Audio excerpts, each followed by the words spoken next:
संस्कृत साहित्य कहला समर्थन करदेले गंगाधर बेहर तपस्विनी माँ जगज्जननी सीता वाल्मीकि आश्रम जो निर्वासन दंड भोगुचंती भगवान राम जे केते व्यथित सीता विच्छेद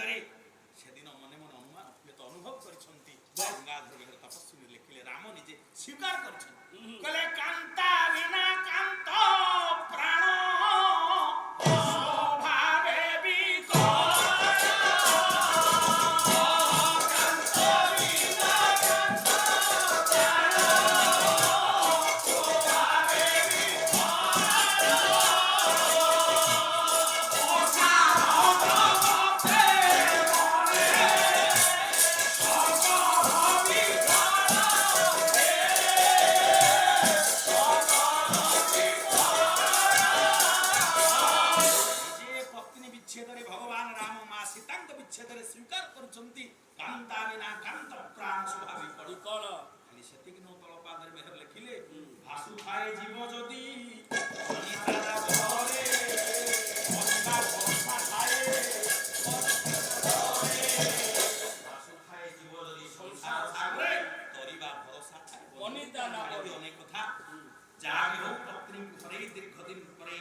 बापा मार स्नेह दे बड़ करी 4 वर्ष 4 मास 4 दिन रे विद्या शिक्षा करी चारशाले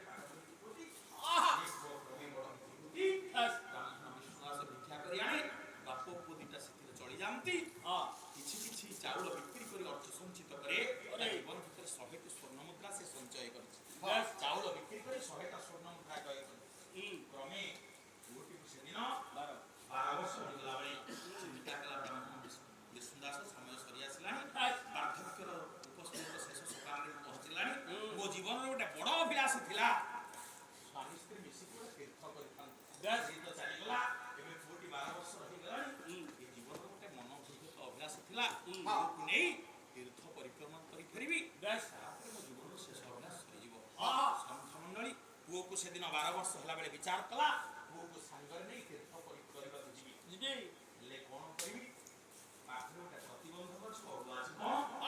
जीवन दशा भितर से 100 टा स्वर्ण मुद्रा संचय करी गला तीर्थभूत जीवी विदेश बुलिबा को जीवी ये 100 स्वर्ण मुद्रा नै कि गले विपद पुणी मने पड़ी गला 100 स्वर्ण मुद्रा का को देई जीवी मने पड़ी गला मोर आर पाखो गारे गोटे बाल्य बंधु अछन जे मोर अत्यंत प्रिय विश्वस्त जने सौदागर बाल्य बंधु 100 स्वर्ण मुद्रा नै मो बंधु को देई देबी आबे बापो पुओ काली प्रभात रो तीर्थ को बाहारिमु स्वर्ण मुद्रा को धरी स्वर्ण मुद्रा को धरी धरे ब्रह्मा स्वर्ण मुद्रा को धरी स्वर्ण मुद्रा को धरी धरे ब्रह्मा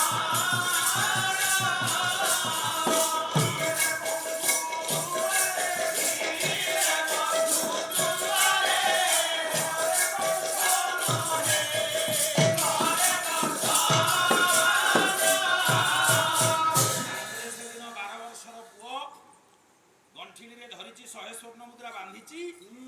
बंधु द्वार जाई पहुंची गला ब्राह्मण विष्णुदास बंधु द्वार छ ये ओटे डाकुची दांड द्वारे अर अर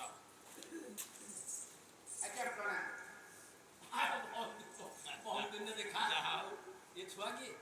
भाई तमे जानि न दीर्घ दिन परे बहुत व्यवधान परे प्रभु को इच्छा आइची पुटी जन्म होला जे हत भागाटा जन्म हो मां को खाइची मां छौंड आ दांड रे को कथा आसुन खराब बंधु संभाषण करिनेले से बंधुर कर्तव्य एवं यार सेति की विश्वास अछि 100 स्वर्ण मुद्रा बंधु को देई जीव देख ସନ୍ଥ ମଣ୍ଡଳୀ ଆପଣମାନେ ଚିନ୍ତା କରନ୍ତୁ କାହିଁକି ବନ୍ଧୁ ପ୍ରତି ବିଶ୍ୱାସ ସଂସାର ଭିତରେ ଯେତେ କଥା ଅଛି ବନ୍ଧୁ ନିକଟରେ ମନ କଥା ସିନା କହିବାକୁ ଲାଗେ ସୁଖ ଗଙ୍ଗାଧର ମେହେର ଲେଖିଛନ୍ତି କାରଣ ବନ୍ଧୁ ପ୍ରତି ଯୋଉ ବନ୍ଧୁର ଭଲ ପାଇବା ବନ୍ଧୁ ପ୍ରତି ବନ୍ଧୁର ଅତୁଟ ବିଶ୍ୱାସ କେମିତି ହବା ଦରକାର ଓଡ଼ିଆ ସାହିତ୍ୟ ମଧ୍ୟ ଏଥିରେ ନିରବ ରହିଲା ପ୍ରତିଟି କ୍ଷେତ୍ରରେ ପ୍ରତିଟି ପତ୍ରେ ପତ୍ରେ ଛତ୍ରେ ଛତ୍ରେ ଓଡ଼ିଆ ସାହିତ୍ୟର ଆବଶ୍ୟକତା ଅଛି ଓଡ଼ିଆ ସାହିତ୍ୟ ଉପଯୋଗୀ ହେଇଛି ବନ୍ଧୁ ପ୍ରତି ବନ୍ଧୁର କେମିତି ସମ୍ପର୍କ ବୋଧେ ଛାନ୍ଦ ଗାଉଛି ବିଦଗ୍ଧ ଚିନ୍ତାରେ ଗଙ୍ଗାଧର ମେହେର ଲେଖେ ସାମନ୍ତ ସିଂହାରେ କଣ କହିଲେ ବନ୍ଧୁ ସହିତ ବନ୍ଧୁର ସମ୍ପର୍କ ପଦଟେ ଶୁଣ କହିଲେ କ୍ଷୀର ନୀର ପ୍ରୀତି